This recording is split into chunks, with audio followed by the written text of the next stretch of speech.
Hey guys, I'm doing my video 2 response on the topic of servant leadership. We read an article, watched a video, and now we're answering some questions. But I just wanted to highlight some of the terms from the articles before I get started with my own take on the topic. And the Blanchard article defined the term servant, steward, and shepherd. Steward is a leader who realizes that the life is not all about him or her, but it's about those that you have authority over. And secondly, a steward is someone who realizes that your players or your students are on loan and you don't own them. And last, the term shepherd, and that is someone as a leader who realizes that every person under your umbrella of influence is unique and important. And then a quick quote from Lumpkin defining a servant leader. It states, servant leaders have been shown to display integrity, respect, responsibility, honesty, and an ability to empower others. I think that's an important phrase, empower others, and to develop relationships that are communal in nature. So more like shared responsibility or delegating authority. And then finally, a leader assumes the responsibility for providing autonomous opportunity for the subordinates to manifest their talents within the organizational framework.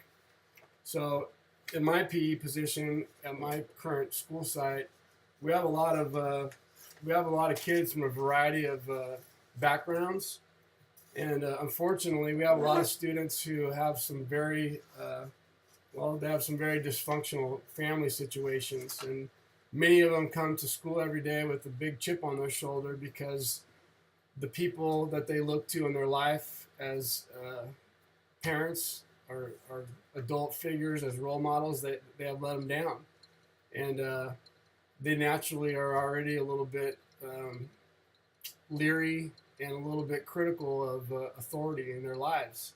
So what I've learned about servant leadership over the years is 4 or 5 things, and I just want to share them with you real quick. Number one is if we focus on the process with our kids instead of just the immediate results or the product, showing them that kind of commitment, showing them that you have the patience and the determination to see them through to the end is, for many of them, very unique, and they'll respond to that.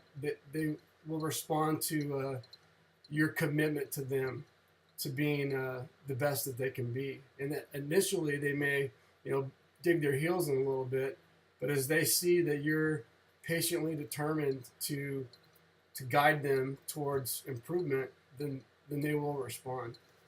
Another area of servant leadership in a physical education environment would be that old saying that they don't know how much you know until they know how much you care. And I would call that concern and compassion will always trump knowledge.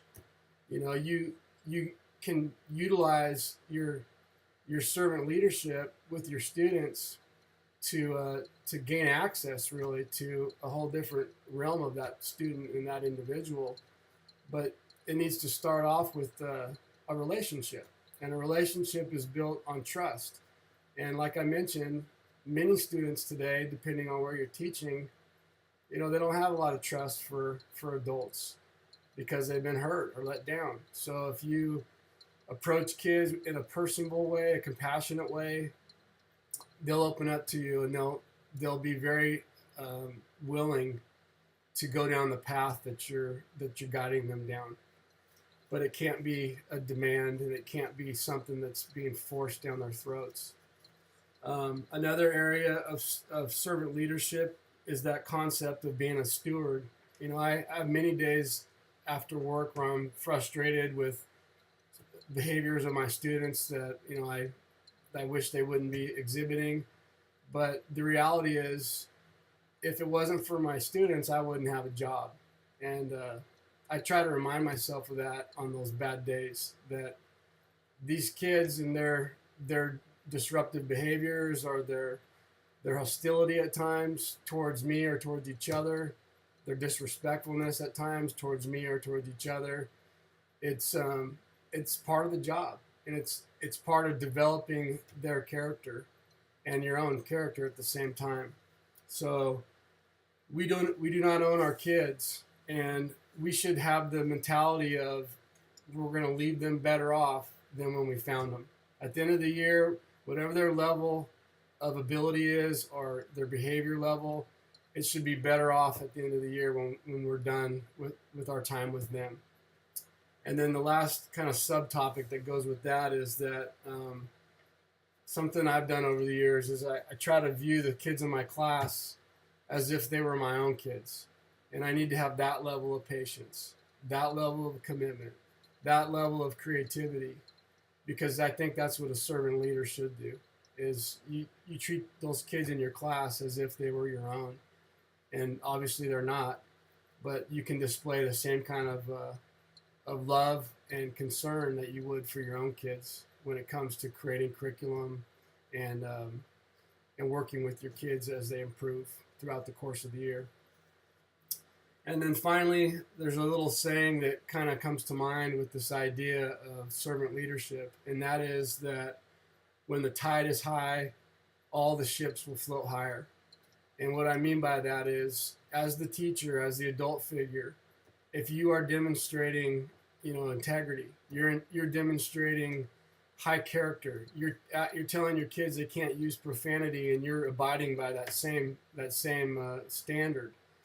Then you're raising the level of behavioral expectations, starting with yourself, and that exudes out into the rest of your class. And your kids, even though they're only teenagers, they see that, and they'll begin to treat each other in the same fashion that you treat them. It's kind of like they'll mimic your standard of behavior. The way you treat them is the way that they'll treat each other, and so that's a big responsibility. And it's a good, realistic perspective of being a servant leader. If we want our kids to be their best, then we need to be our best too. So those are just a few thoughts that I had, and obviously that's a very big topic about servant leadership. But I always tell my football teams too over the years, the best football teams are the teams where the guys on that team, they really love each other, and they're willing to sacrifice their own time in the spotlight for their teammate. They're willing to block just a little bit harder and run just a little bit faster because they genuinely care about each other. And I think that kind of team first mentality is fostered by a coach who has a servant leadership perspective. So anyways, those are just a few of my thoughts. I hope you guys got a little bit out of that. I look forward to hearing what you guys have to say on the topic. Take care, and God bless.